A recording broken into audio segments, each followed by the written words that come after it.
Our regular listeners and viewers know that Next Steps Forward is all about personal empowerment, commitment to our own well-being, and the motivation to achieve more than we ever thought possible. Today's guest is going to cover all three of those topics in the next 52 minutes. Ayman Mukerji Househam. Welcome to Next Steps Forward. Thank you, Chris. It's a pleasure. Thank you for your time today. Ayman's professional career is a story of a fascinating journey, showing to a successful career on Wall Street to the world of science, where today she's a clinical social worker, neuroimmunology researcher, mindfulness practitioner, and computer scientist. Ayman is dedicated to reducing and preventing burnout and attrition at hospitals by teaching frontline workers mindfulness through microhabits via her offering called Jivika. She also is the author of several book chapters and peer-reviewed papers on the neuroimmunology and epigenetics of mindfulness interventions. I just have one word for your accomplishments, and that's wow. What a career you've had. And obviously it's far from over. Where does your life story all start? Where were you born and raised? Where did you go to school? And what did you aspire to be growing up? It's a great question. Very reflective. I was born and mostly raised in India.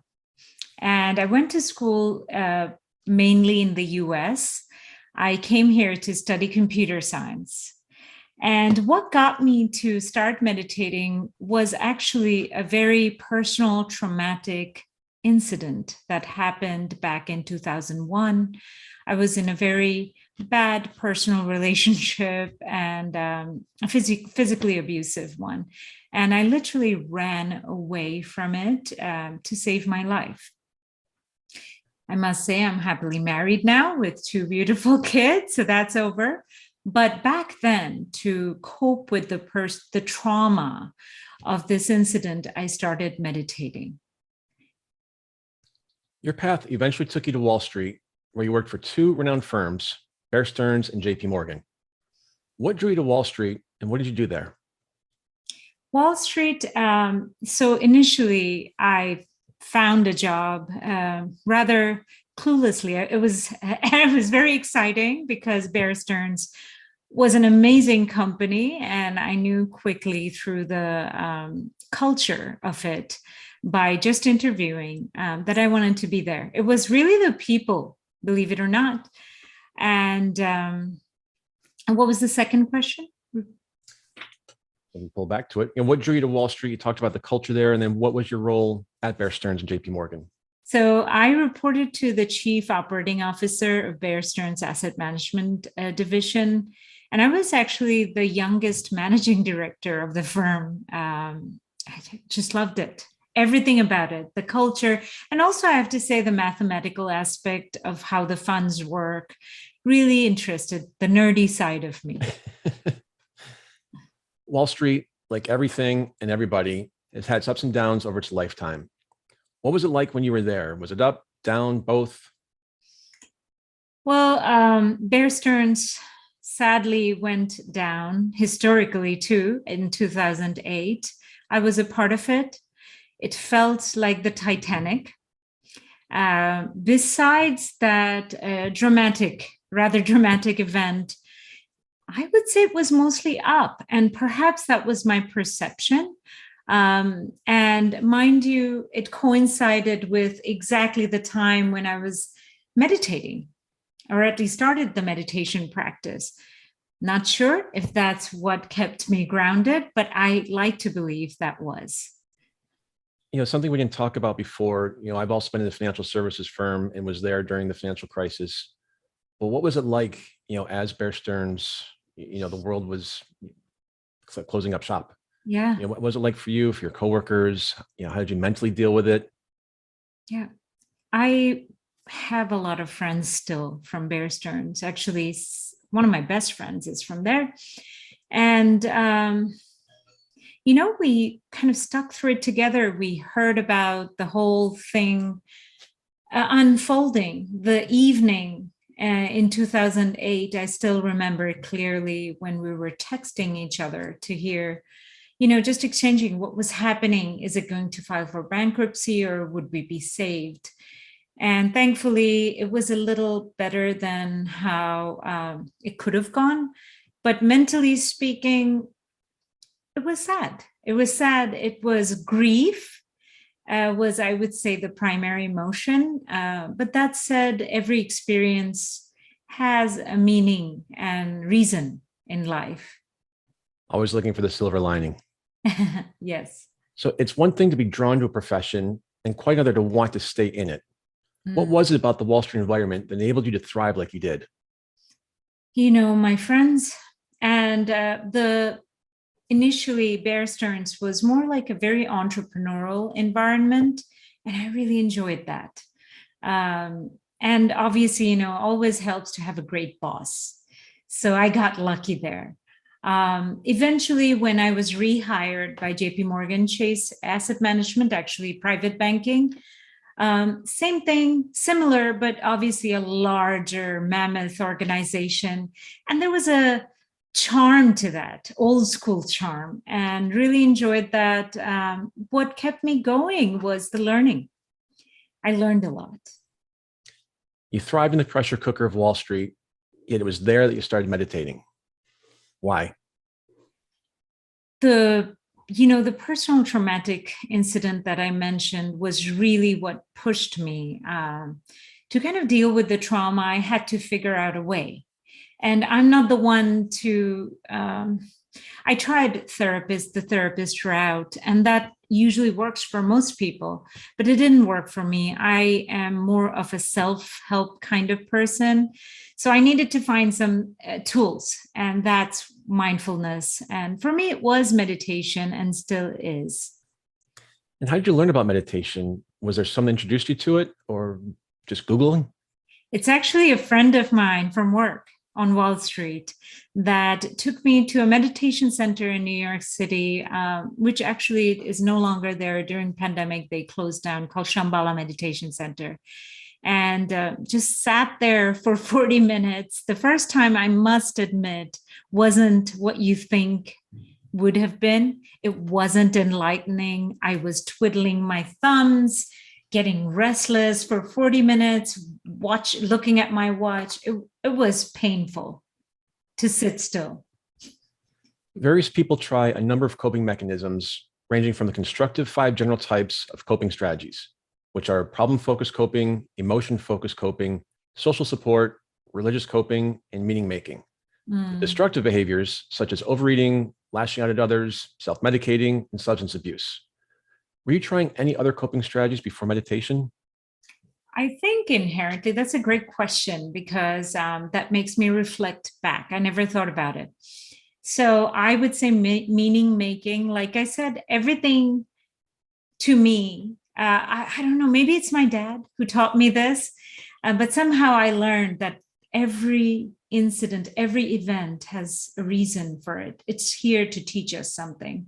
And that was a survival tool I somehow inherently had. And I still do. And so what is mindfulness? What does it do for us? And how do we achieve it?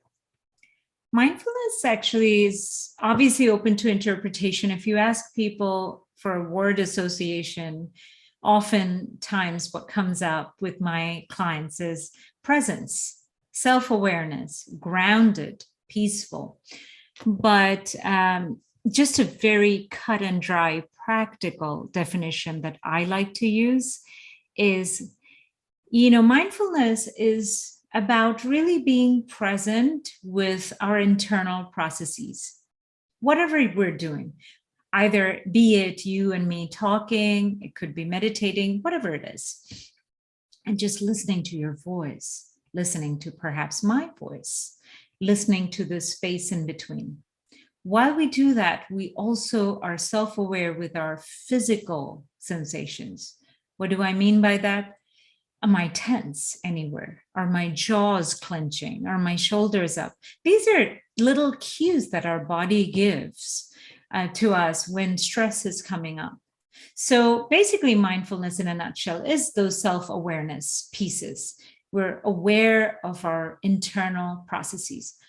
How does it help with stress response? Because ultimately, that's the goal. We're trying to manage stress.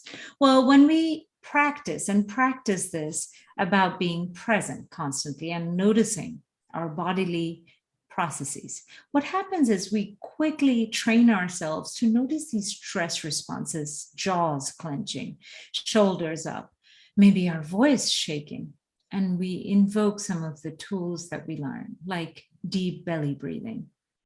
And basically, that's what helps us manage the stress. How do we get it? Many paths to becoming mindful. Meditation is simply one of them. You may not have time or interest to meditate. Most people I meet don't want to meditate. And to them, I say micro habits. You can actually become mindful by training yourself to practice these 30-second habits every day. It sounds so simple. It's 30 seconds. And, as you're talking about, gritting your teeth, your cheeks getting tense, your shoulders up in the air, like we all do it all the time. And it's certainly through the crisis, COVID crisis, now on the other side of it, it sounds so simple. It's just 30 seconds. We need to find that time. Yes. So sorry, go ahead. No, go ahead, please. I learned this. I was talking to someone who makes TMJ dentures, the tight jaw dentures, because we grind. And he said his sales increased during the COVID crisis because people are clenching their jaws in sleep. I think I was one of his clients. Seriously. So how does meditation ground us? What goes on in the brain and its functions to make that happen? So, funny you mentioned that, because I always thought when I was personally experiencing the changes through meditation, my own meditation and mindfulness practice, I always thought it's a brain-based function. It's a brain-based process. And the truth is, it is at first. The brain is what works first, but it's further beyond, faster than the brain. But we'll get to that later. So how does the brain work when we meditate? So just take meditation, but all mindfulness practices do this. Like I said, mindfulness is about being self-aware.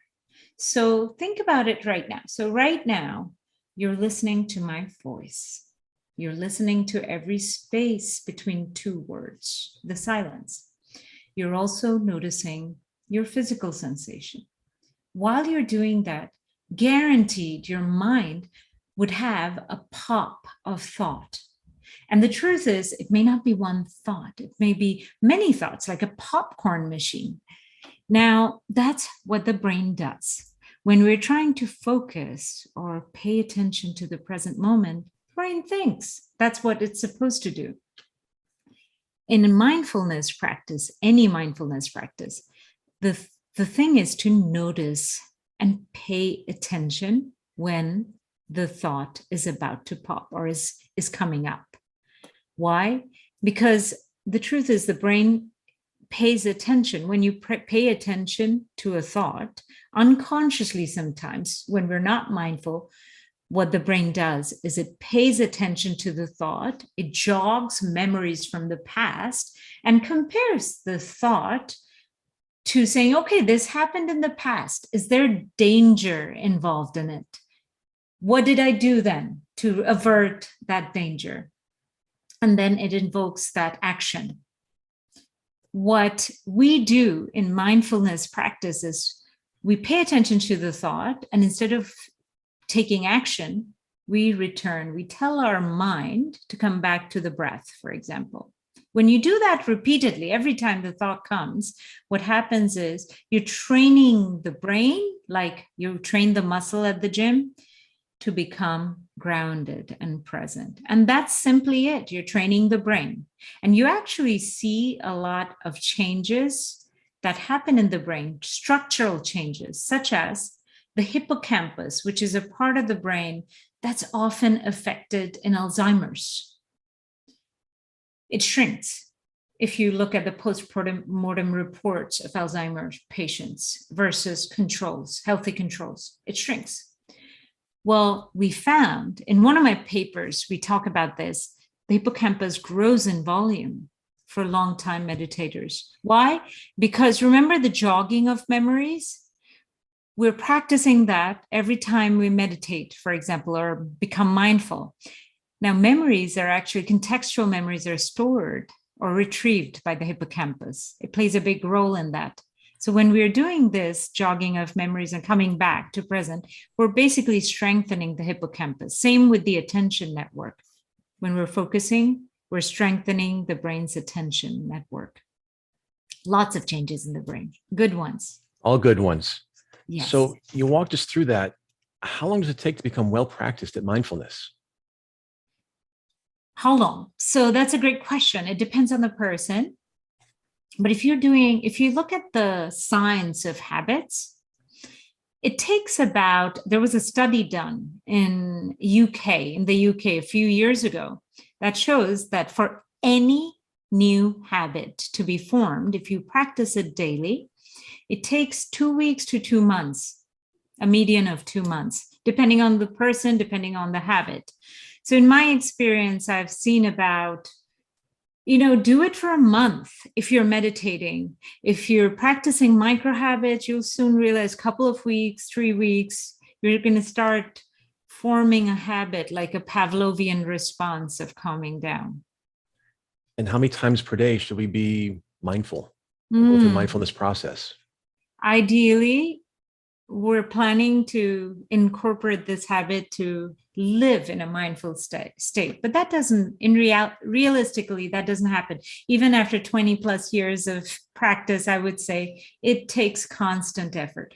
If you're doing the actual mechanical practice, do it for whatever time you have, maybe once a day, whatever time works for you during the day. Typically, I've seen it's early or morning when you wake up, right after you wake up. Do some mindfulness practice, even for 30 seconds.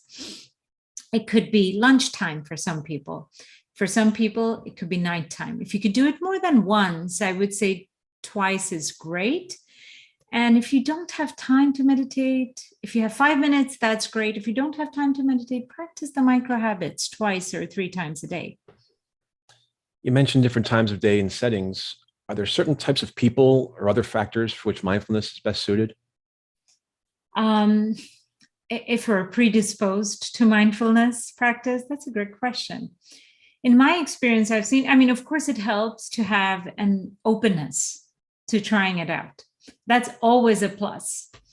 Also, it's seen that people who have an inherent resilience in twin studies, identical twin studies, you see one is resilient inherently and the other isn't, although they grew up in the same environment, genetically the same, helps. But the truth is, of all my clients, I've seen 95 or plus % just doing it. And there are all kinds of people. We're talking thousands of people.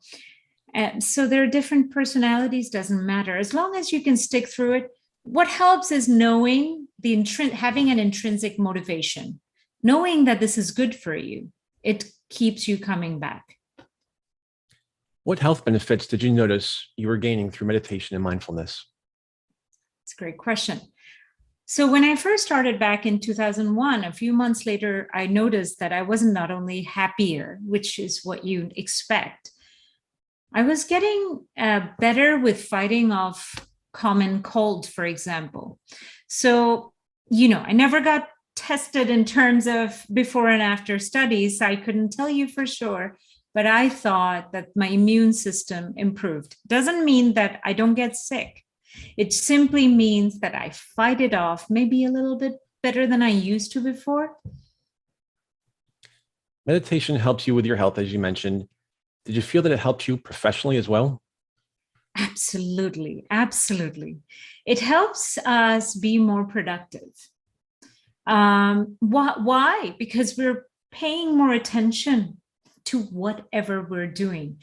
We're more in a flow state than we used to if we practice mindfulness.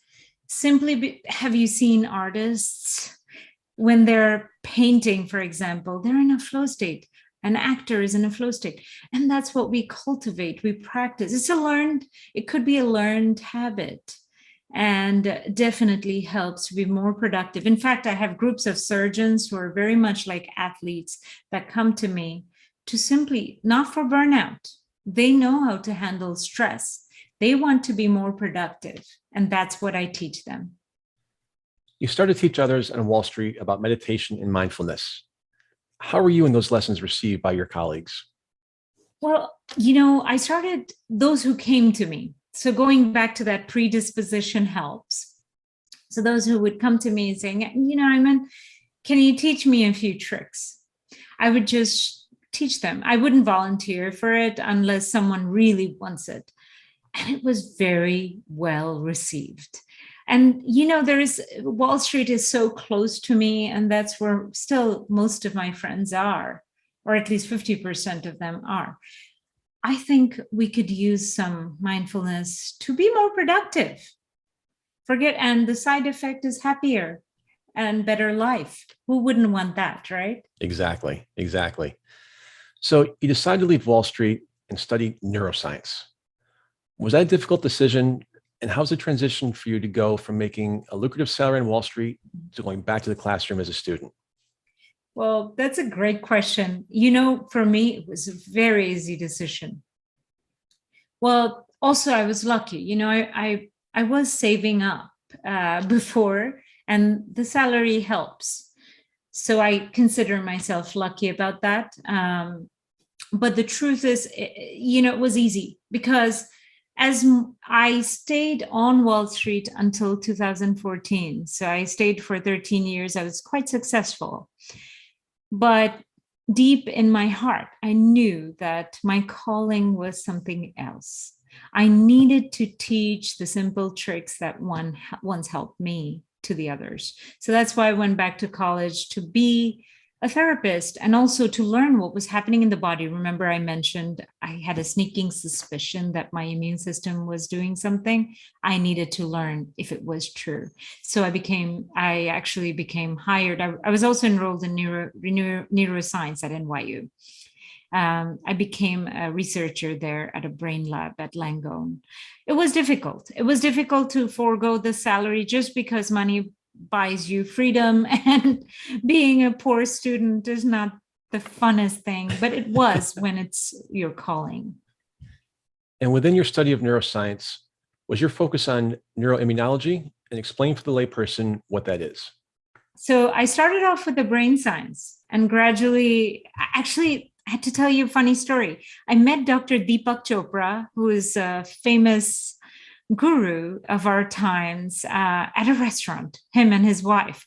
And he said, you're researching the brain, but I can challenge you that there is more to mindfulness than the brain. And that's what got me to research what is it that he was referring to. And it's the answer is a subject, neuroimmunology. What simply means is the brain is actually completely connected throughout the body in terms of, so the brain actually tells us when to get stressed, when not to get stressed. And when we're stressed, our immune system actually creates a response just because stress in our foreparents, in our caveman or woman times, was related to a predator attack often. And if a predator attacks and claws you, obviously there would be open wounds and germs would be seeping in. That's why stress response is related to killing those germs. Now we don't have predator attack. We are safer, and stress response happens because we're overworking sometimes. Guess what? Our stress response still hasn't changed. So the immune system still gets ignited. We have inflammation in our body and chronic stress response trying to kill imaginary germs, which haven't entered because we don't have the predators. So neuroimmunology, in a nutshell, is the study of how the immune system is connected to the neuroscience. Because neuroscience is related to stress response, but it's also related to the downstream of neuroendocrine glands as we talk about the stress hormones, the steroids that are released in stress. They're all related to our brain's function. So that relation between the brain function and the immune system is what neuroimmunology is. It's very fascinating. What are some of the more common or commonly known neuroimmunology disorders? And are we getting any closer to finding lasting treatments? Oh, great question. So if you go to Google Scholar, you're going to find, if you search stress, IBD or IBS, so irritable bowel syndrome or inflammatory bowel disease. Basically, when we have stomach problems, chronic stomach problems, actually very much, or some argue solely related to stress. And a lot of studies you would see is IBD, IBS, and if you search with the keyword of mindfulness, those are being studied, and studies show that you can actually improve the symptoms of these diseases if you practice mindfulness, simply because our stress response is improved. What were the most surprising or most illuminating things that you learned about neuroscience that you hadn't known before? Wow, that's so amazing. Well, the thing is, I didn't know that the brain was so powerfully connected to the rest of the body's response and the stress response. And that's something I learned. And while we all get diseases, and diseases don't always happen because of stress, but what I learned is how we manage our stress throughout the day, just actively managing when stress arises, is very important skill. And it actually does downregulate some of the things that could happen. Harmful things could happen due to our stress hormone. The stress hormone is a very potent hormone. It's a steroid, essentially, bombarding our body when we're stressed to make sure those imaginary germs that may have come in due to predator attack are killed. We don't want those constantly in our bodies. But guess what? If you're working on a deadline for 14 days, those hormones are constantly in our system. Just knowing that alertness. And also the other thing is stress changes our genetics. That's the subject of epigenetics. I did a recent textbook chapter on epigenetics of mindfulness and stress. And that has a heritable effect on our genes. We could pass on our stress-related harmful changes in our genes to our children. But also the good news is you can reverse those changes and make better genetic changes from mindfulness practice. I meant to ask you before the break, as we were discussing meditation, is meditation only for people who are coping with stress or some sort of mental health challenge or crisis? It's for everyone. I come from a country, of course, that has meditated for thousands of years. And while I didn't actually learn meditation when I was in India, I learned it here from a very urgent need. It is actually for everyone. But in reality, I have seen a lot of people are more inclined to practicing meditation, while the others are rather skeptical, including myself. Like I said, that my very first meditation practice was painful. And I just, I'm type A, so I decided to stick with it and just give it a shot, until it works. That's not how you should practice meditation, but not everyone wants to meditate. And we don't want to force calmness on someone. But there are other ways that you can be mindful. Before the break, you were discussing your studies. You finished those, and then you created the program Jivika to help physicians and frontline health workers reduce or avoid burnout. What was the spark or inspiration for that idea, and what was your motivation to make it happen?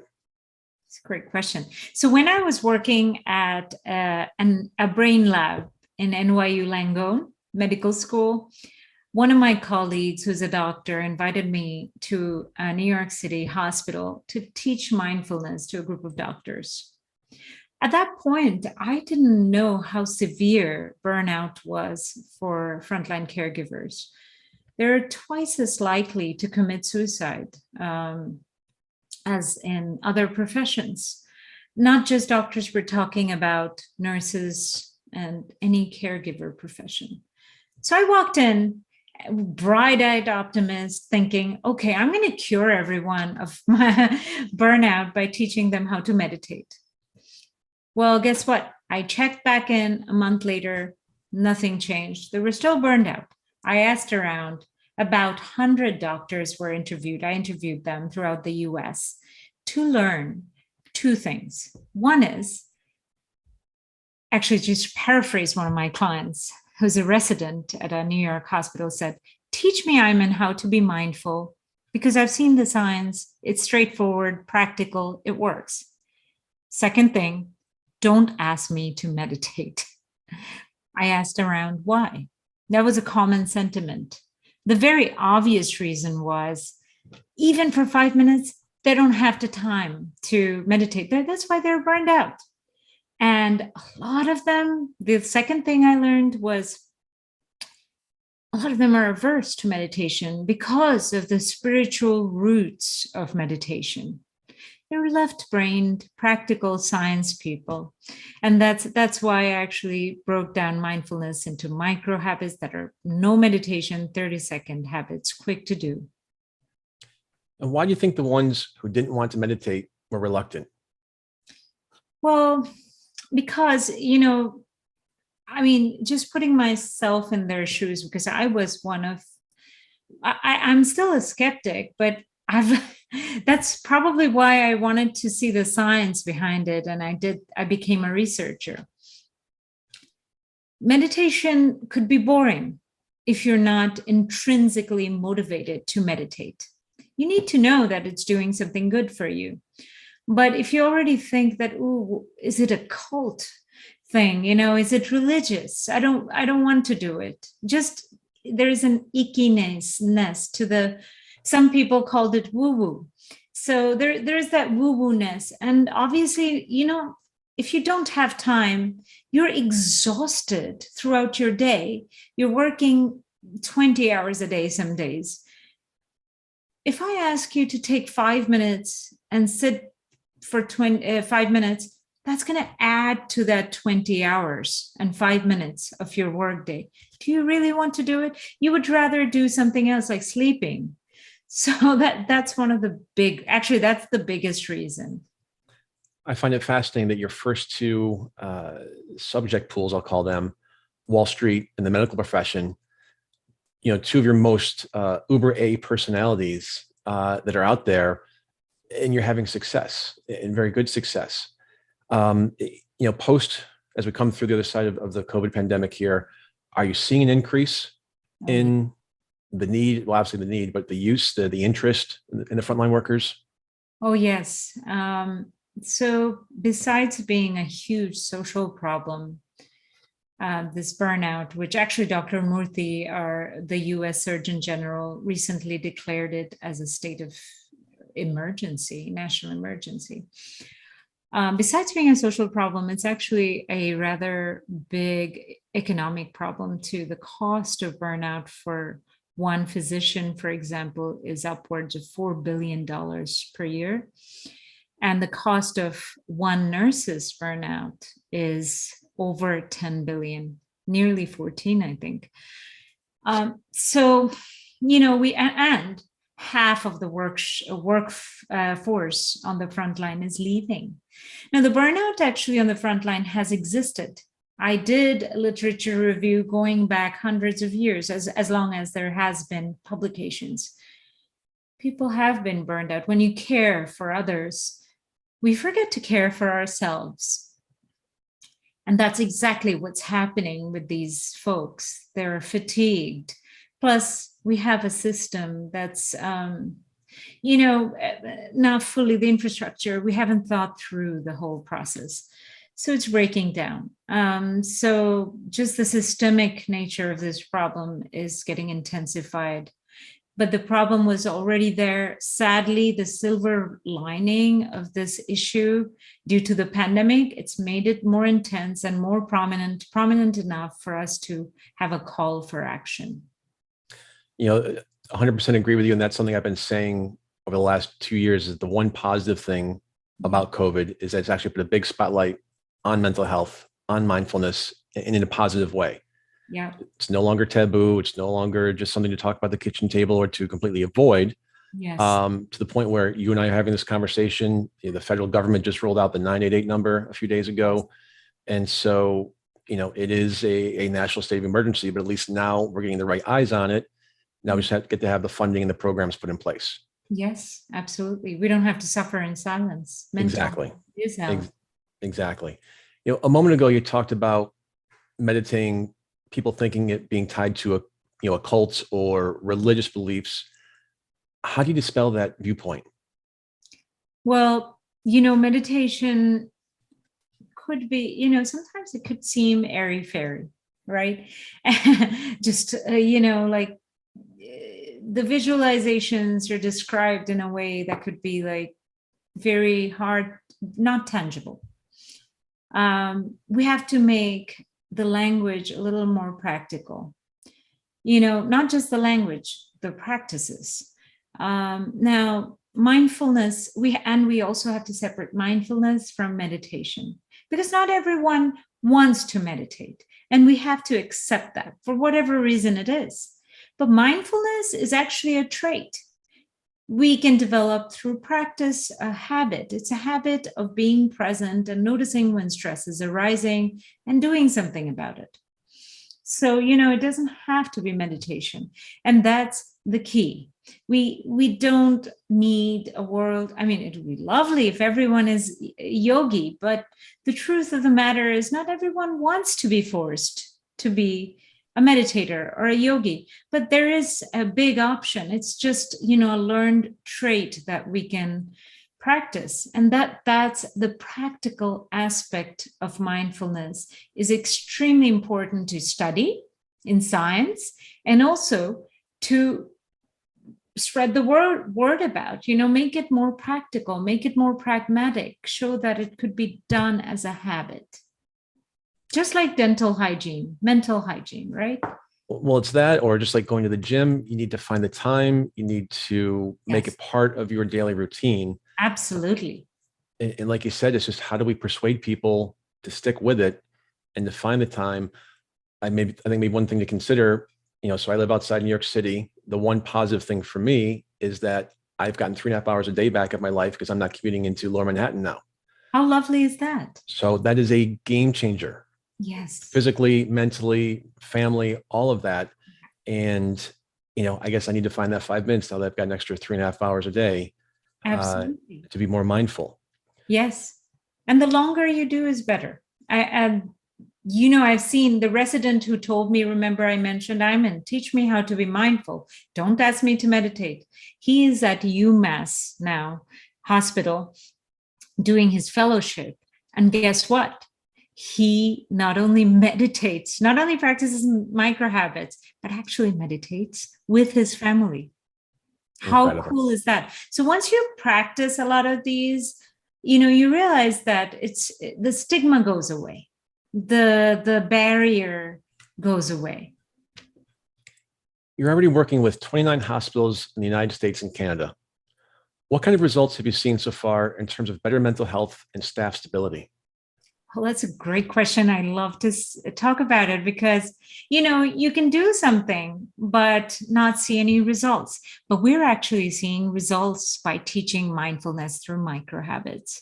One of our clients, who's also, so the CEO of one of the Cleveland Clinic hospitals is our client. His whole staff is. Lovely group of people, and he loves our program so much he's become our advisor now. He reported that his staff, he saw that his attrition went down from 40% to 0% for the first time in 38 weeks after using Jivika.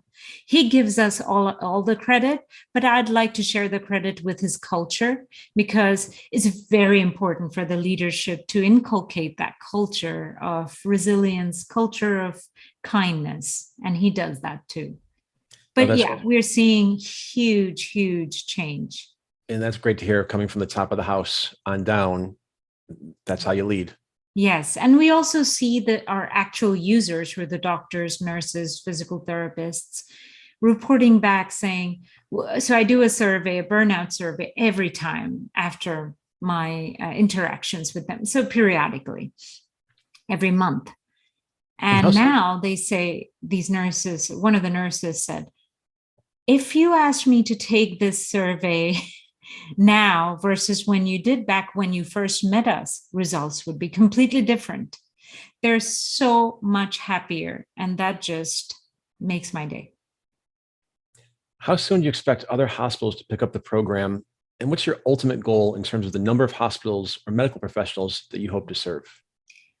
So our goal is, so right now we see a lot of the teaching hospitals using our product because teaching hospitals are larger and the patient to doctor ratios are very different. So from the management perspective, they're strained, more strained than the private hospitals, but we see all of them coming to us. How soon? So right now, the way our program works, it's offered in 2 parallel tracks. So one track is a series of 1-hour workshops. Each workshop is themed to the industry, in this case, frontline, that we're working with, teaching the what, why, and how of the micro habits, because I don't want them to blindly, and they won't. They're the types who won't blindly follow what I ask them to do. But in between the 2 workshops, I sent them texts every single day with a new micro habit. And then we stack the micro habits to build on each of them. There are hundreds of micro habits like this. We teach them. So basically, we establish the routine. So there is a workshop series, then a micro habit trainer, which is text-based. Now, we're getting a lot more demand of this product combination than we can handle. So what we're doing now, we've learned a lot from the text messaging. We are scaling Jivika to become an app. And that way, we actually got into the summer accelerator and we got our first grant from NYU. So we are building the product, and how soon? As soon as this year, we're actually planning a few double-blind studies. We're publishing one of our case studies on New England Journal of Medicine Catalyst Journal. So as soon as this year, we're hoping that all hospitals, our goal is 10% of, say, 95% realistically of all US hospitals to adopt our method. And we have been in talks with the chief of wellness at the SCGME, which is the residency programs organization, regulatory board, to spread the word. And we're working with them to kind of make sure that this is robust enough. I met the US Surgeon General too very recently, and he wrote back, which is very lovely of him. So it's the word is spreading. And my goal is to reduce burnout, to make a small dent in the burnout numbers. Of course, there are other systemic issues that cause this burnout that need to change. But with these kind of interventions, we can make a difference. And why this works is also there's a huge stigma in seeking mental health help on the front lines, to the point that they're worried about their licensure if they're reported by their therapist, which apparently could happen in some policy. There aren't enough policies to protect them from it. But this practice is stigma-free. You're simply getting a fun micro habit every day. You practice it. You don't feel like you're seeking help. It's more about increasing your productivity, making yourself happier. And who doesn't want that? We've mentioned that all the talk about frontline medical professions burnout is focused on the pandemic and its impact. Will the burnout crisis go away when the pandemic finally subsides? Well, burnout is a side effect of our modern life. And so the pandemic has actually brought something to the forefront that already existed. Burnout did exist before the pandemic, but it's not going to go away right away after the pandemic. Change needs to happen. The good news is I am seeing calls. We don't even market our product for non-healthcare organizations, but of course we wouldn't turn anyone away. We're getting a lot of clients from non-healthcare organizations that are the organizations who purchase licenses to our product, basically using this product for free for all their employees. And that is a sign of change to me. It needs to happen in a broader scale. So burnout won't be erased. What needs to happen is we need to learn stress management techniques that we can apply throughout the day. You teach your program in a series of workshops. How can people find you or reach out to you if interested in having these workshops brought in? Oh, great question. And I'd love to answer that. So they can reach out and we can share my email address. Best way is email me. And I'll spell it for you. First, it's Ayman Mukerji Househam at gmail.com. It's long, I know. So I'm going to spell it for you. It's A as in apple, Y, M as in Mary, A, N, Mukerji, Househam at gmail.com. Or you can visit my website, ayman-mukerji.com. Perfect. And also for our listeners, you can go to our website and you can find it there as well. So, Ayman, we're going to try something now that we've never done before on Next Steps Forward. Yes. We're going to take a few minutes here as we approach into this week's edition, and I'm just going to lead us through a meditation practice. I would love that. With that, Ayman, take it away.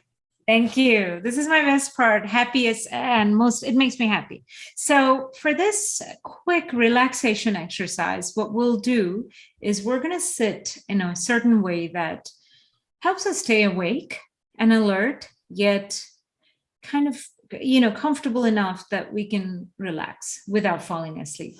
So for that, let's move our bottoms towards the back of the chair.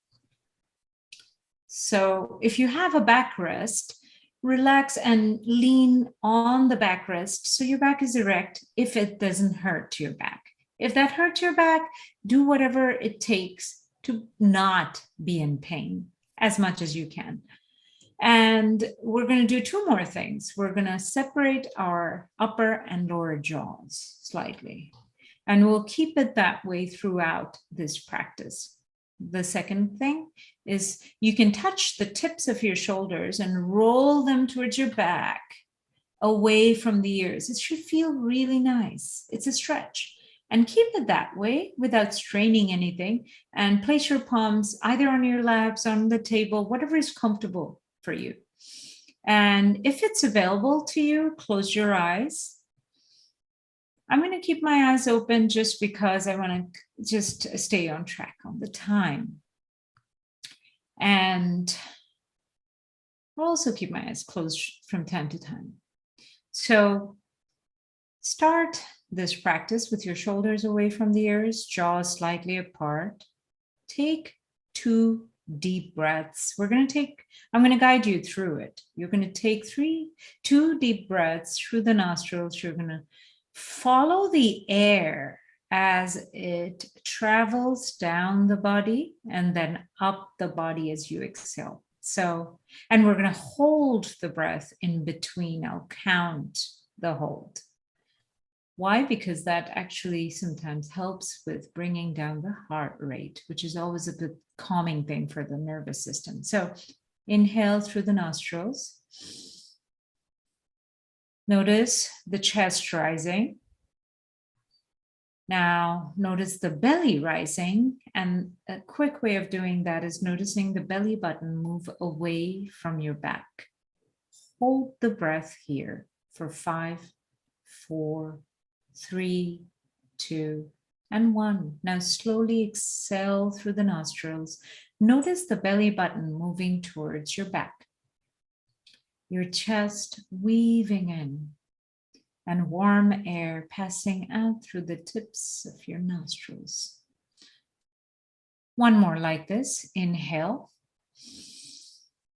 Notice the cool air through the nostrils, expanding your rib cage in all 4 directions. So as you inhale, notice the rib cage going forward, expanding sideways, and even backwards. Now fill up your belly. Fill up your belly even more. And notice the belly button moving away from your back. Hold this again. Shoulders away from the ears, jaws apart. 5, 4, 3, 2, and 1. Slowly exhale through the nostrils. Belly button moves towards the back. Okay. Now, I'm going to guide you through a physical relaxation exercise. And as we do that, from time to time, you're going to notice if a thought arises. I'll remind you of that. But every time a thought arises, don't scold yourself for being a bad meditator. Just notice the thought because it's normal for the mind to think. Notice the thought. Imagine the thought enclosed in a fluffy white cloud. And notice in your mind's blue sky the cloud moving away, getting smaller, away, smaller, until it becomes a dot and then disappears. You can't see it anymore. We'll do this every time there is a thought. Okay, so I'm going to guide you through to focus your attention on each body part. Start with focusing and zooming in on the physical sensation of your 2 feet. Notice the tips of your 10 toes and the physical sensation of the soles touching the ground. Also notice where the soles lift off of the ground. Mentally command the muscles around your feet to let go as much as they can. Notice how the feet simply touch the ground like feather. You don't have to do anything for it.